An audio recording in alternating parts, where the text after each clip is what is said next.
صحیح البخاری میں ایک اور واقعہ میں آپ کو سناتا ہوں، بڑا دلچسپ واقعہ ہے کہ اللہ سبحانہ و تعالی بعض اوقات اپنے بندوں کو کس طرح آزماتے ہیں، کس طرح امتحان لیتے ہیں، کس طرح آزمائش میں ڈالتے ہیں۔ دیکھیں کہ بنی اسرائیل کے 3 آدمی تھے، یہ صحیح البخاری کا واقعہ ہے۔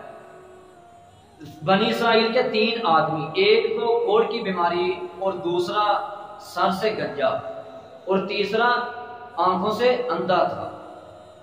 اب دیکھیں کہ اللہ سبحانہ و تعالی ان کا حساب، آزمائش، امتحان ان کو کس طرح آزماتے ہیں۔ سب سے پہلے اللہ فرشتے کو انسانی شکل میں، جسے برس کوڑ کی بیماری تھی، اس آدمی کے پاس بھیجتے ہیں۔ فرشتہ آتا ہے اور جسے کوڑ کی بیماری ہوتی ہے اس آدمی کو آ کر کہتا ہے کہ بھائی تجھے سب سے زیادہ کون سی چیز محبوب ہے، پسند ہے، کیا تو چاہتا ہے؟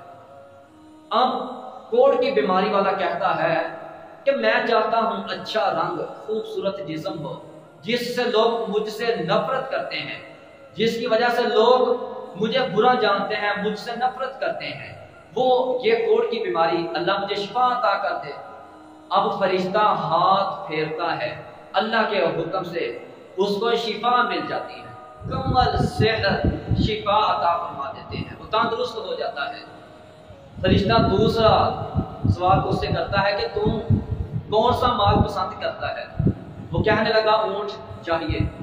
تو فرشتہ اپنے پاس سے اسے ایک 10 ماہ کی حاملہ اونٹنی عطا فرما دیتا ہے، اونٹنی دے دیتا ہے اور برکت کی دعا بھی کر دیتا ہے، اللہ تجھے ہمیشہ صحت اور ہمیشہ تیرے مال میں برکت عطا فرمائے۔ اب فرشتہ دوسرے گنجے کے پاس آتا ہے کہ جس کے سر کے بال نہیں ہے، وہ گنجا ہے سر سے، اسے بھی یہی سوال کرتا ہے کہ بھائی تو کیا چاہتا ہے؟ تو وہ گنجا آدمی کہنے لگا یار میں چاہتا ہوں کہ خوبصورت میرے بال ہوں، خوبصورت یہ میرا جسم کہ جس وجہ سے، بالوں کی وجہ سے لوگ مجھ سے نفرت کرتے ہیں، مذاق کرتے ہیں، برا جانتے ہیں، لوگ تانے دیتے ہیں کہ تو گنجا ہے، فلاں ہے، فلاں ہے۔ تو میں چاہتا ہوں کہ اللہ مجھے یہ میرے بال عطا کر دے۔ تو فرشتہ اس کے سر پر ہاتھ پھیرتا ہے، اللہ اسے بال عطا کر دیتے ہیں اور وہ بڑا سر پر جب بال اگ جاتے ہیں، آ جاتے ہیں تو بڑا جو خوبصورت لگنے لگتا ہے۔ تو فرشتہ اس سے بھی یہی دوسرا سوال کرتا ہے کہ تو مال کون سا پسند کرتا ہے، مال میں سے کیا چاہتا ہے؟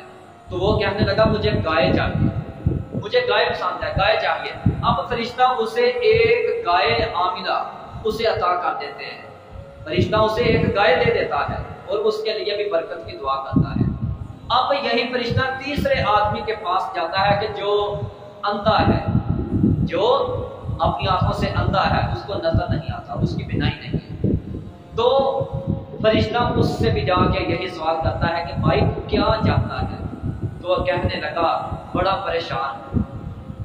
پریشان ہوں، میری آنکھیں ٹھیک نہیں ہیں، اندھا ہوں، نظر کچھ نہیں آتا، میں بھی چاہتا ہوں کہ لوگوں کی طرح یہ دنیا کی چہل پہل، یہ رونق دیکھوں، تو لوگ مجھے اس بیماری کی وجہ سے برا جانتے ہیں، نفرت کرتے ہیں، تو میں چاہتا ہوں کہ اللہ مجھے اس بیماری سے شفا عطا کر دے۔ تو فرشتہ اس کی آنکھوں پر ہاتھ پھیرتا ہے تو اس کی اللہ بینائی کو واپس لٹا دیتے ہیں، وہ تندرست ہو جاتا ہے، اس کو نظر آنے لگتا ہے۔ اب اس سے بھی یہی فرشتہ سوال کرتا ہے کہ تو کیا چاہتا ہے، مال کیا چاہتا ہے؟ تو وہ کہنے لگا مجھے بکری چاہیے۔ اب فرشتہ اسے ایک عاملہ بکری عطا کر دیتے ہیں، دے دیتے ہیں اللہ کی طرف سے۔ اب فرشتہ پہلے آدمی کے پاس جاتا ہے، تینوں آدمیوں کو اللہ نے شفا عطا کر دی اور جو ان کے دل میں مال پسند تھا وہ بھی اللہ نے عطا کر دیا۔ اب اللہ ان کا امتحان دے رہے ہیں۔ فرشتہ اب اپنی انسانی شکل جو بدل کر پہلے آدمی کے پاس جاتا ہے، جا کر اسے کہتا ہے کہ بھائی میں محتاج ہوں، مسافر ہوں، غریب ہوں، مسکین ہوں، بڑا ضرورت مند ہوں، تو میری مدد کیجئے، مجھے اللہ کے دیے ہوئے مال میں سے کچھ مجھے بھی عطا کر دیجئے تاکہ میں اپنی ضروریات کو پورا کر سکوں۔ تو جو کوڑ کی بیماری والا تھا وہ کہنے لگا جا کم کر جا کے، یہ میرا مال ہے۔ تو اب فرشتہ